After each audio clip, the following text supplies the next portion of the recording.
মহিলারা সুরক্ষিত নন, তাদের সম্মান সুরক্ষিত নয়। প্রত্যেক দিন কোথাও কোথাও খুন ধর্ষণ হচ্ছে, পুলিশ দাঁড়িয়ে দাঁড়িয়ে দেখে, একটা এফআইআর নেয় না। এই যে অত্যাচার অনাচার চলছে তার থেকে মুক্তি দেওয়ার জন্য লড়াই করছে। তাতে বলিদান দিচ্ছেন আমাদের কর্মীরা। সাধারণ মানুষও মুক্তির জন্য চেষ্টা করছেন, তাই গ্রামে গঞ্জে জয় শ্রীরাম আওয়াজ উঠছে।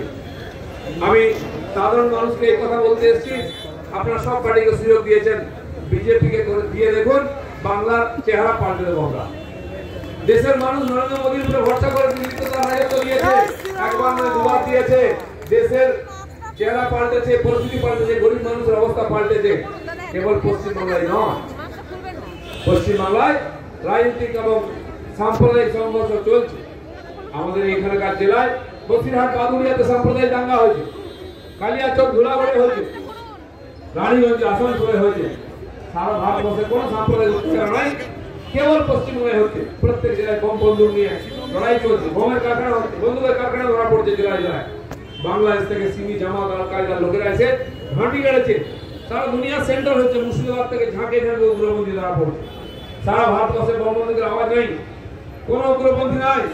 কাশ্মীর ঠান্ডা হয়ে গেছে, কিন্তু বাংলাকে কাশ্মীর তৈরি করার চেষ্টা চলছে। দিদিমণির আঁচলের তলায় ঘটনা ঘটছে, উনি কিছু করছেন না, না হয় জানেন না। তাই এই সরকারের এখানে থাকার অধিকার নেই। 10 বছর সুযোগ দিয়েছে মানুষ, উন্নয়ন হয়েছে কেবল টিএমসি নেতাদের বাড়িতে। ভাই ভাইপো কাউন্সিলরের বাড়ি, পঞ্চায়েতের বাড়ির চেহারা পাল্টেছে, জীবনের চেহারা পাল্টেছে, গাড়ি পাল্টেছে, জামা কাপড় পাল্টেছে। বাংলার কোনো পরিবর্তন হয়নি। এখানকার ছেলেদেরকে চাকরির জন্য গুজরাটে যেতে হচ্ছে, মহারাষ্ট্র, রাজস্থান, মধ্যপ্রদেশ, দিল্লি, হরিয়ানা, কর্ণাটকে যেতে হচ্ছে। পরিযায়ী শ্রমিক হয়ে গেছে। যে বাংলা একদিন সারা দেশকে আইএস, আইপিএস দিত, ইঞ্জিনিয়ার, ডাক্তার দিত, প্রফেসর দিত, সায়েন্টিস্ট দিত, আজকে পরিযায়ী শ্রমিক দিত। আর বাংলায় আইএস, আইপিএস বাইরে থেকে আনতে হচ্ছে। বাঙালি নাম মুখার্জি, চ্যাটার্জি, ব্যানার্জি, রায়, নস্কর পাবেন না, বোস পাবেন না, পাবেন রাও। রায় রাও হয়ে গেছে, সিং, মিশ্র, পান্ডে হয়ে গেছে। কারণ আমাদের ছেলেমেয়েরা আইএস, আইপিএস হতে পারে না। বিমান বাবুরা, বুদ্ধ বাবুরা আমাদেরকে এরকম করে দিয়ে গেছে, ঘন্টা বাহক করেছেন। আর ডাক্তার, ইঞ্জিনিয়ার, প্রফেসর হবে না, পরিযায়ী শ্রমিক হবে। আর সেই চাকরি পাবে গুজরাটে, বাংলায় পাবে না। তাই আমরা এটাই গুজরাট করতে চাই। দিদিমণি মাঝে মধ্যে বলেন গুজরাট বানাবার চেষ্টা হচ্ছে, আমি 100 বার চেষ্টা করবো। গুজরাটকে পশ্চিমবঙ্গের গুজরাট বানাবো, আমাদের ছেলেরা এখানে চাকরি পাবে, কাউকে গুজরাট যেতে হবে। টাকার কারখানা বন্ধ করে দিয়ে ভোট জিতবেন, আর আমাদের ভিখারি হতে হবে। তাই এখানে সেই টাটা এখান থেকে মাছ খায় গুজরাটে কারখানা করেছে, 24 ঘন্টার মধ্যে জমি দিয়েছি আমরা। আর এখানে দিনের পর দিন ঘুরতে ঘুরতে ব্যবসায়ীরা পাগল হয়ে যাচ্ছে, শিল্পপতিরা জমি পাচ্ছে না, জমি পেলে পারমিশন পাচ্ছে না। যে টাকাটা লোন নিয়েছে তিনি ভাইদের কাটমান দিয়েছেন, শেষ, কোনো কারখানা হচ্ছে না। তাই এখানকার অ্যাডমিনিস্ট্রেশন পাল্টাতে হবে, রাজনৈতিক পরিবেশ পাল্টাতে হবে, হিংসা বন্ধ করতে হবে। আর এটা ভারতীয় জনতা পার্টি পারে। তাই গ্রামে গঞ্জে আমরা মানুষকে একটা কথা বলছি, একবার চান্স দিন। 45 বছর ধরে আমরা কেন্দ্রের বিরুদ্ধে লড়ে যাচ্ছি, কেন্দ্র সরকার জবাব দাও। কি হলো? এই বাংলাটা বাংলাদেশ হয়ে যাচ্ছে। এখানকার মানুষ ভিখারি হয়ে গেল, ইঞ্জিনিয়ার থেকে লেবার হয়ে গেল। কে দায়ী এর জন্য? ভারতীয় জনতা পার্টি দেশকে স্বপ্ন দেখিয়েছে, মোদী সে স্বপ্নকে সফল করছেন, সারা দুনিয়ার সম্মান পেয়েছে।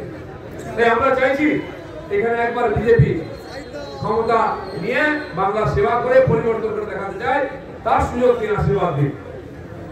কেন্দ্রের মোদীরাজ, বাংলাদেশের মোদীরাজ চাই, বিজেপি রাজ চাই।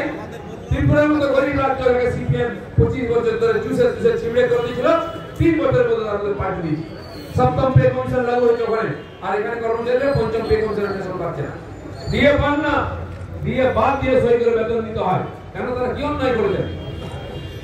দিদিমণি, আপনার বাপের পূজা আজকে বাংলাকে বৈধ হচ্ছে, চারিদিকে হাহাকার।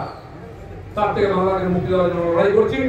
এই লড়াইতে যারা সামিল হয়েছেন সবাইকে আমি বিশ্বাস দিতে চাই, বিজেপিও বিশ্বাস করুন, বিজেপি কাউকে ঠকায়নি আজ পর্যন্ত।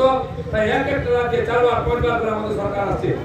বিহার আমাদের বর্ডার অবধি এসে গেছে, বর্ডার ক্রস করে এগোবে নবান্নের দিকে। বাংলার মানুষ তাকে স্বাগত করছে। দিদি এখন তার ভাইরা টেনশনে পড়ে গেল। অনেক এমএলএ বলছে আমি আর ভোটে দাঁড়াবো না, আর টিএমসি করবো না। কেন? কামানো হয়ে গেছে নাকি? দম বন্ধ হয়ে যাচ্ছে। আমি বলেছিলাম কোন ভদ্রলোক টিএমসিতে থাকতে পারবে না। যারা ভদ্রলোক লড়াচড়া করছেন, শ্বাস বন্ধ হয়ে যাচ্ছে, শ্বাস নেওয়ার জন্য বিজেপিতে আসুন, ওপেন অক্সিজেন নিয়ে ঘুরছেন। আগে তো কিছু নেতার অক্সিজেন কম ছিল, এখন সবার অক্সিজেন কম হয়ে গেছে টিএমসির মধ্যে। করোনাতে অক্সিজেন কম হয়, কিন্তু টিএমসির মধ্যে অক্সিজেন কম হয়ে যায়। তাই বন্ধুগণ, এই পরিবর্তনে যারা বাহক হতে চান, সবাইকে আমরা আহ্বান করছি, আসুন বাংলার জন্য লড়াই করি। আমাদের ভবিষ্যৎ, আমাদের ছেলেমেয়েদের ভবিষ্যৎ, বাংলার ভবিষ্যতের জন্য আরেকটা লড়াই দরকার আছে। সেই লড়াইতে এখানে যে পরিবর্তন হবে, বিজেপির হাত ধরে হবে, বিজেপি বাংলার পরিবর্তন করবে, উন্নয়ন করবে, এই ভরসা রাখুন। এই কথা নিয়ে আমি আপনাদের কাছে সবাইকে ধন্যবাদ জানাচ্ছি। প্রভাতে যারা উঠে আমাদের কথা শুনেছেন তাদের ধন্যবাদ। ভারত মাতা কি জয়, দীপাবলি শুভেচ্ছা।